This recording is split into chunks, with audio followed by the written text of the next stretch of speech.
Rádio Coringão, de torcedor para torcedor.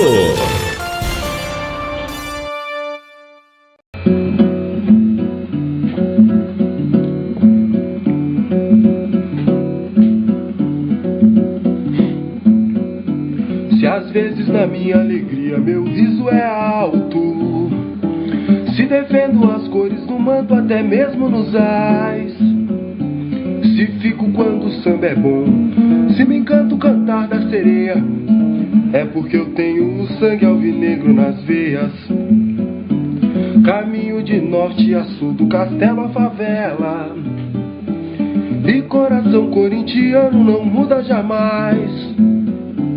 É Neto, Basílio e Tupã, na arte o doutor presenteia, coisa mais linda é ter sangue alvinegro nas veias. O resto é areia, é porque eu tenho o sangue alvinegro nas veias. O resto é areia, oh, coisa mais linda é ter sangue alvinegro nas veias. Não brigo de graça, não faço questão da janela, mas não venha desavisado em meu calo pisar. Eu olho se a coisa tá estranha, eu acho se a coisa tá feia, é porque eu tenho o sangue alvinegro nas veias. A vida em filosofia de parte do alto, do asfalto pro campo, mais uma batalha ao luar. São Jorge matou o dragão, vinga o povão que incendeia, coisa mais linda é ter sangue alvinegro nas veias. O resto é... Boa tarde, nação corintiana, são 16 horas e 2 minutos deste dia 8 de dezembro de 2014, uma segunda-feira de lua cheia, e São Jorge, nosso padroeiro, nos guarnece hoje sempre. Aqui quem fala é Felipe Martins Gonçalves, este é o nosso bunker corintianista, a nossa Rádio Coringão, que pode ser ouvida em todo canto deste nosso mundão, a qualquer momento, pois nosso Brujo Domingos fez a gentileza de disponibilizar todos os programas no YouTube. Procura por lá, programa desde 1910 e você vai encontrar fácil. Estamos transmitindo ao vivo nessa tarde e este programa vai ao ar novamente nessa noite a partir das 21 horas. Está recomeçado este nosso velho novo programa, recomeçamos, portanto, desde 1910. Caros ouvintes, este será o derradeiro programa de 2014. Entraremos em recesso até fevereiro de 2015. Enquanto isso, você vai poder matar saudades, se tiver saudades, ouvindo os programas postados no YouTube. E o ano acabou, para o nosso Corinthians também.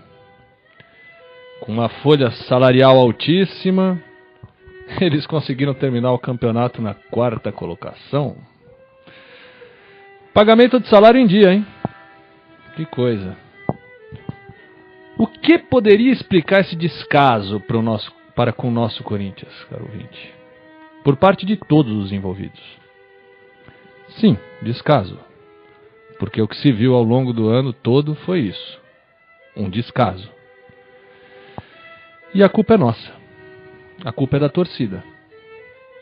Somos hoje uma torcida que até consegue lotar a própria casa no último jogo do ano, mas que faz desse último jogo do ano um evento. E não comparece com o espírito corintiano de guerra para cobrar os caras que estão lá. Sem essa alma, os caras que estão lá, o jogador em campo, técnico no banco, o presidente do clube, a sua claque diretiva, na sala de ar-condicionado, acabam achando que tudo podem. E de fato deixamos fazer o que quiserem. Com um pouquinho só desse espírito corintiano em campo, a gente teria passado fácil as Marias Mineiras. 80 pontos só. 80 pontos só. Esse campeonato era de vocês, jogadores chinelinhos e técnico demitido. Mas eles não quiseram se esforçar. Eles evitaram a fadiga. Mas continuaram recebendo em dia. Até quando essa situação perdurará em nosso Corinthians, caro ouvinte? Já são alguns anos assim. É o corpo mole, é o descaso, uma torcida que perde a própria alma em troca de uma cadeirinha para sentar e de selfies nas redes sociais. Uma questão que todos nós corintianos deveríamos formular a nós mesmos, aproveitando esse clima de final de ano, pondo as mãos na consciência, é a seguinte: que Corinthians nós queremos para as futuras gerações? E dentro dessa questão, deve haver uma outra questão. Que Corinthians a gente aprendeu a amar? E aí a gente vai numa vereda que pode ser até extenuante, que é se perguntar: que Corinthians é esse, o de hoje em dia? E o que era o Corinthians antigamente? Mais precisamente, o que era o Corinthians no ato da sua fundação? Porque na fundação do Corinthians existem lendas, uma série de lendas. Porque o Corinthians é feito de lendas. Mas o Corinthians vive ainda mais de fatos históricos. Caro ouvinte, o Corinthians começou no Bom Retiro. Todos nós sabemos. E o que era o Bom Retiro nessa cidade quando ainda era uma vila recém-saída da época do Império? Começo da República. A República Velha. A gente falava de geografia, da geografia dos vales dessa região, entre todos os vales dessa região, no programa passado. E o maior vale é justamente o do Rio Tietê, que a gente chama de Planalto Paulista. Se a gente ainda tivesse Horizonte nessa cidade, a gente ia ver a Cantareira para o norte, todo aquele paredão. A gente veria o Jaraguá, a noroeste. E a gente veria também o paredão do Caaguaçu, hoje chamado de Espigão, da Avenida Paulista. Isso se a gente tivesse ali, na Praça da Sé. O Bom Retiro, caro ouvinte, é o Guaré. O Guaré, para o tupi nativo, quer dizer terra alagada. Então, para o tupi, para o índio nativo aqui, o Bom Retiro já se chamava Terra Alagada. O Bom Retiro começa no pé da colina, onde o Calbi fez a sua aldeia, que é ladeada, essa colina, pelo rio Anhangabaú e pelo rio Tamanduateí. A partir do encontro do Anhangabaú, que a gente não vê mais, não existe mais, e do Tamanduateí, a gente não pode mais ver porque hoje é tudo concreto. É nesse ponto que começa o Bom Retiro. Foi o lugar mais perto da vila e mais seco que eles conseguiram achar para fazer uma estação de trem, e depois o parque, que deu uma nova cara para essa vila quase ainda colonial. Tudo isso é muito importante saber para entender o que significa estar no Bom Retiro em setembro de 1910. O Bom Retiro era o bairro para onde a vila se expandia nessa época. Muito longe a oeste a gente tem a Lapa. Muito longe ao norte a gente tinha a freguesia do Ó. A leste tinha o Brás e as chácaras todas até a Penha. Muito, muito longe a Penha. O bairro de quem não tinha poder aquisitivo era, portanto, o Bom Retiro. E também a Barra Funda, que era ainda mais periférica que o Bom Retiro nessa época. O resto do que a gente vê, que hoje é cidade, nessa época ainda era mato, chácara e terreno a se especular. Especular.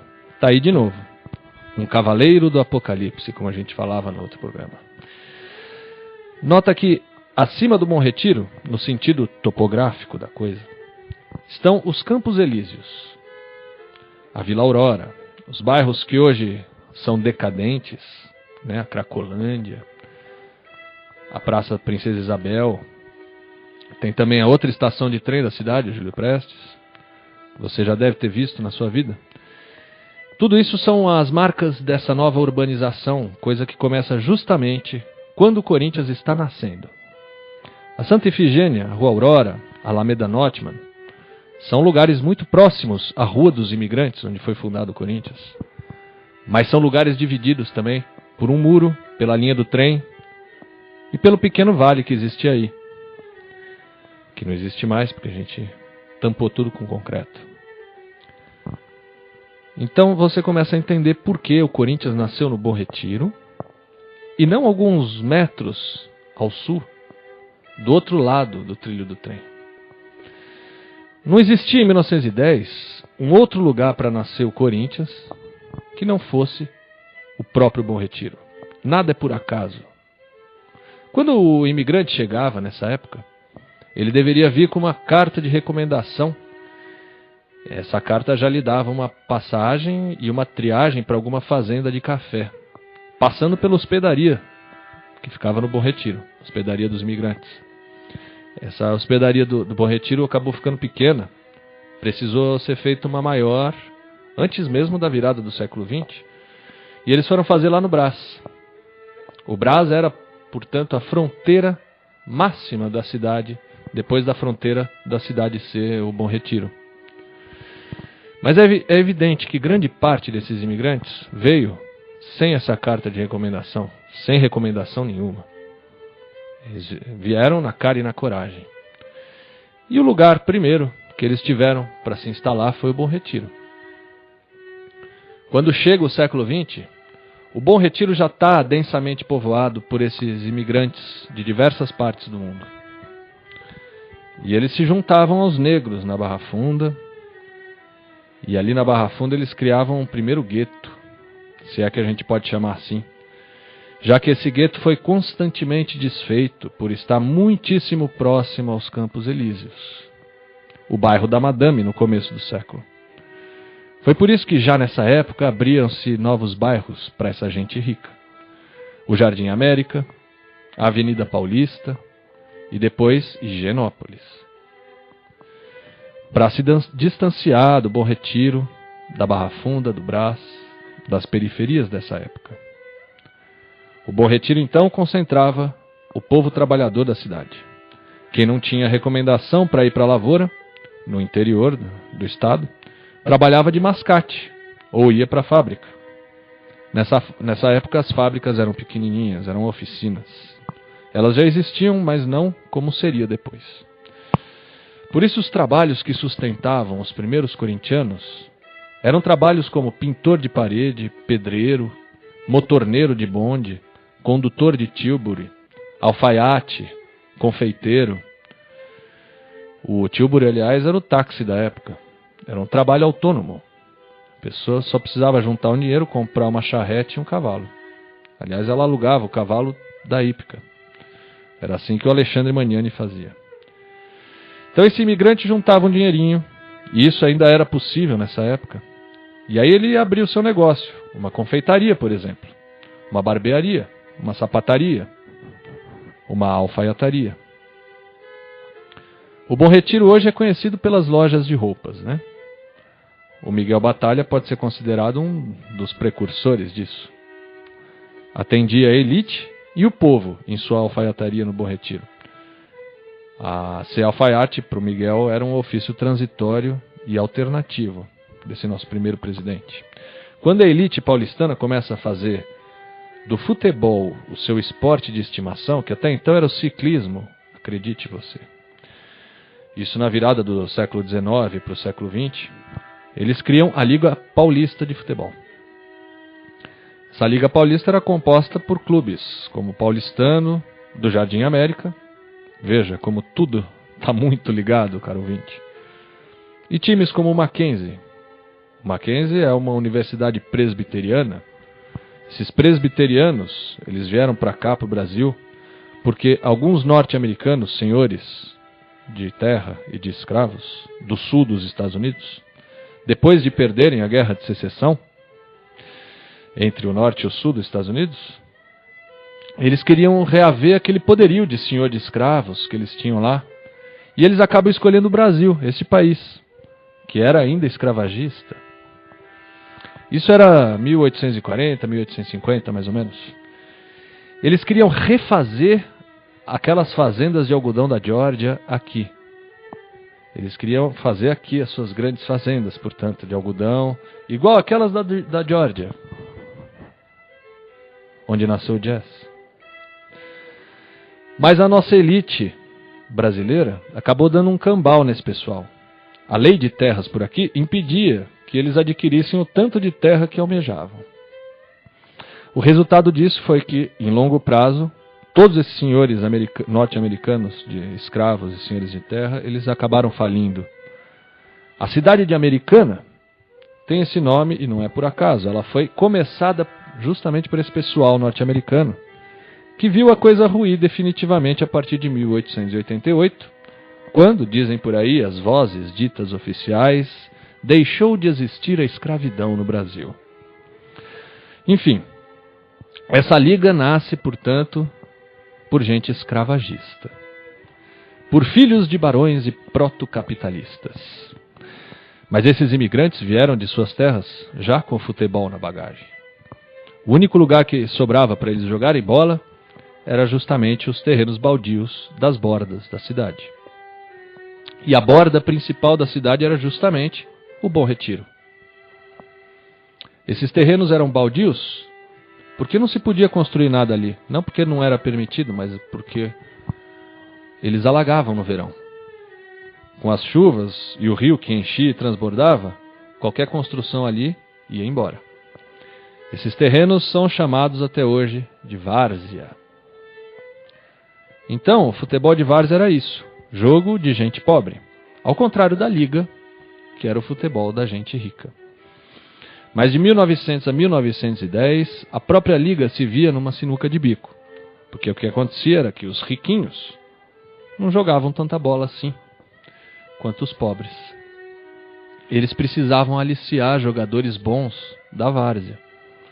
Mas na liga não se jogava sem ter um emprego para provar que você era amador.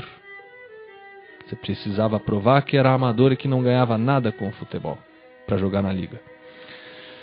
O jeito que os ricos acharam então de fazer isso acontecer, de pegar jogador bom da várzea e colocar na liga, era empregar esse cara, esse jogador, na sua empresa, na sua fábrica, no seu negócio, para poderem jogar pelo clube de rico na Liga dos Ricos. É o caso do Frederracha. Isso era o jeito que um clube de rico tinha para se fortalecer e tirar vantagem dos outros clubes ricos dentro da liga. Mas isso era também o que se chamou de amadorismo marrom, quer dizer, um falso amadorismo. Se só se podia jogar futebol na liga amadoristicamente, esse pessoal era pago por baixo do pano pelo dono do clube, que o empregava para poder jogar ali. Observe então que espécie de amadorismo era esse. E era obrigatório ser amador, hein? Então, qual era o pensamento na várzea para os varzianos a respeito disso? Era que o amadorismo existia de fato somente ali, na várzea. O que é óbvio. Eles eram os jogadores amadores por excelência, os varzianos. Por que eles não poderiam jogar na liga? Se eles eram amadores, e essa era a condição para se jogar na liga, eles eram amadores. Se esses caras na liga se arrogavam tão amadores e limpinhos, e não eram nada disso, e tentavam esconder isso, e acabavam evidenciando cada vez mais isso, essa mixórdia mentirosa, essa ideia se misturou ao que acontecia no cotidiano da cidade. Esse povo também fazia greves.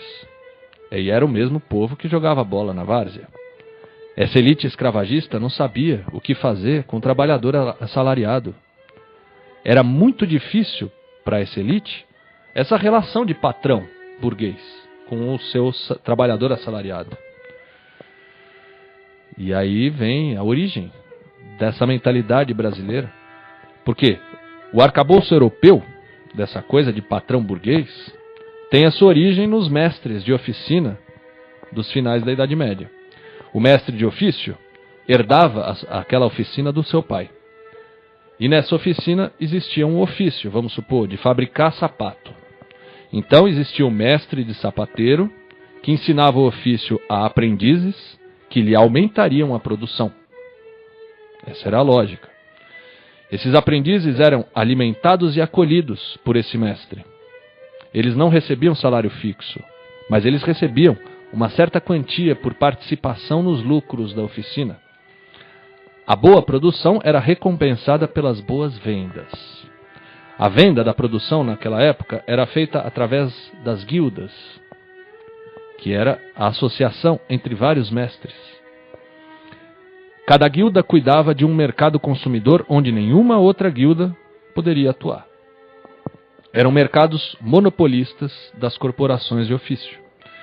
Foi aí que a empresa colonial aprendeu a fazer negócio, percebe? Eles trouxeram todo esse arcabouço aqui para o Brasil. O monopólio e o monopsônio. Só compra de um, só vende para um.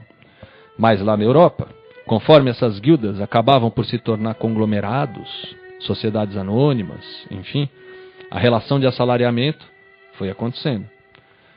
E aí a gente já está na época chamada de moderna, às beiras da revolução ideológico-burguesa na França e daquela silenciosa e acachapante revolução econômica, industrial na Inglaterra.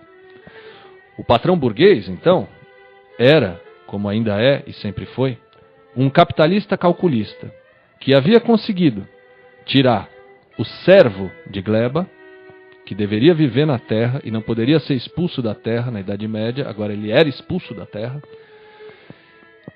e tirar ele da terra e colocar ele no porão sujo de uma fábrica. Esse patrão conseguiu fazer isso nessa época. Claro, não sem muita revolta. Então você vê que essa coisa de capitalismo começa de fato como uma nova forma de escravização. E aí é só a gente observar o tratamento despendido às crianças, perdendo braço, perdendo mão, perdendo dedo nas máquinas. Mulheres grávidas, anêmicas, desmaiando com a fumaça da fornalha nas fábricas. Enfim, era esse o cotidiano. E é a época também das revoltas. É a época dos socialistas utópicos. Saint-Simon e Marx eram deles também. Esses socialistas utópicos almejavam a ideia de suplantar essa relação semi-escravista e proto-assalariada. Então você vê como o operário dessa época é um ser muitíssimo inferior ao aprendiz de ofício da oficina, do mestre. Ele é um ser inferior àquele. Assim como o escravo africano da colônia, nessa nossa colônia brasileira, era um ser muitíssimo inferior ao escravo grego na Roma Antiga. É a mesma relação, como a coisa foi encrudecendo. A ideia do lucro e do enriquecer, nesse capitalismo que se desenvolve, é muito mais forte do que a ideia de enriquecer de um patrício romano, por exemplo. Embora crueldades sejam cometidas em ambos os casos. Então, aqui no Brasil, esse patrão é um protocapitalista saído de um regime pesado de escravatura. Então é difícil perder os nuances dessa relação senhor-escravo em tão pouco tempo, como a gente vê. Fez 100 e alguns anos e a gente ainda tem escravos no Brasil, veladamente. E é por isso que na primeira década do século XX, um pouco antes do Corinthians nascer, existiram um sem número de greves e revoltas de trabalhadores aqui nessa cidade, no Rio de Janeiro, Belo Horizonte, Porto Alegre. Nada é por acaso. Porque essa imigrantaiada, ela não se calava. Eram espanhóis, eram portugueses, eram calabreses, sicilianos, gente de sangue muito quente para aguentar desaforo. E essas greves eram finalizadas todas com sangue jorrando. Todo o aparelho estatal brasileiro, colonial, em sua mentalidade, sempre foi muito truculento e servil aos propósitos do patrão. Em 2 décadas de república, o Brasil não soube lidar de outra forma com sua economia. O patrão aqui podia sugar o sangue se quisesse, e ele fazia isso. Em pouco tempo já não se podia reunir na rua sem que a polícia dispersasse com porrete. A repressão aqui nunca foi velada, embora a mídia de hoje adora camuflar, mitigar. E é aí que o interesse da várzea de jogar o dito futebol oficial se junta ao interesse do revoltado de se organizar e lutar por justiça social, política e econômica. E é esse o ponto que a gente chega, que é o ponto nevrálgico. E nesse ponto, meus caros, o universo conspirou em favor de si. Foi criado o Esporte Clube Corinthians Paulista. O encontro dessas correntes gerou o fenômeno popular mais autêntico que a humanidade conseguiu produzir, que é o Corinthians. E se o Corinthians não estiver sendo constantemente isso que ele é, se ele estiver sendo contraditório a essa raiz, então ele deixa toda essa torrente de energia passar ao largo e escapar. E assim ele murcharia e se enfraqueceria. E é isso o que sempre quis que acontecesse esse anticorintianismo, que é não só herdeiro, mas continuidade do escravagismo, dessa sanha de explorar outro ser humano, e está sempre por cima da carne seca. Ao mesmo tempo que toma a rasteira do povo, porque o povo, por mais que seja oprimido, igual a azeitona que vira azeite na pressão, o povo consegue sempre fazer das tripas coração. E é por isso que o Corinthians vingou desde esse primeiro instante. Por isso o Corinthians se manteve, enquanto outros semelhantes varzianos iam minguando. Por isso ele vingou o povo em 1913. E por isso que não querem que você olhe para o retrovisor, meu caro ouvinte. Por isso não querem que você entenda essa história. Essa história é a história da derrota do patrão. E hoje tem um monte de aspirante a patrão, arrotando ali dentro do Corinthians. Quem manda aqui sou eu. Por isso eu volto ao começo dessa exposição. A questão que todos nós corintianos deveríamos formular a nós mesmos, pondo as mãos na consciência, é a seguinte: que Corinthians queremos para as futuras gerações? Dentro dessa questão, deve haver outra. Que Corinthians aprendemos a amar? Daí que vamos numa vereda que pode ser extenuante, que é se perguntar: que Corinthians é esse, o de hoje em dia? E o que era o Corinthians antigamente? Mais precisamente, o que era o Corinthians no ato de sua fundação. E eu dizia que na fundação do Corinthians existem uma série de lendas, o Corinthians é feito de lendas, mas vive ainda mais de fatos históricos. Esse ano que vem, caro ouvinte, prepare seu coração. Se a gente tiver reforço, se a gente tiver gente que queira jogar bola, vestir o manto sagrado do Clube do Povo, a gente pode ter um campeonato continental interessantíssimo. Passando a fase pré-grupo, a gente entra no grupinho da Madame. Em campeonatos continentais, a freguesia da Madame é amplíssima, 100%. A Madame é tudo o que o anticorintianismo conseguiu produzir como manequim mal montado e purpurinado desse patrãozinho brasileiro. É a antítese sociopolítica e econômica da raiz do Corinthians. Então, muita força nesse ano que vem. Que São Jorge nos guarneça hoje e sempre e nesse tempo que virá. Que o universo continue conspirando em favor de si. E que o Corinthians seja forte, como sempre foi. Shalom Aleichem e até fevereiro. Um grande abraço. Viva o Corinthians nosso de cada dia.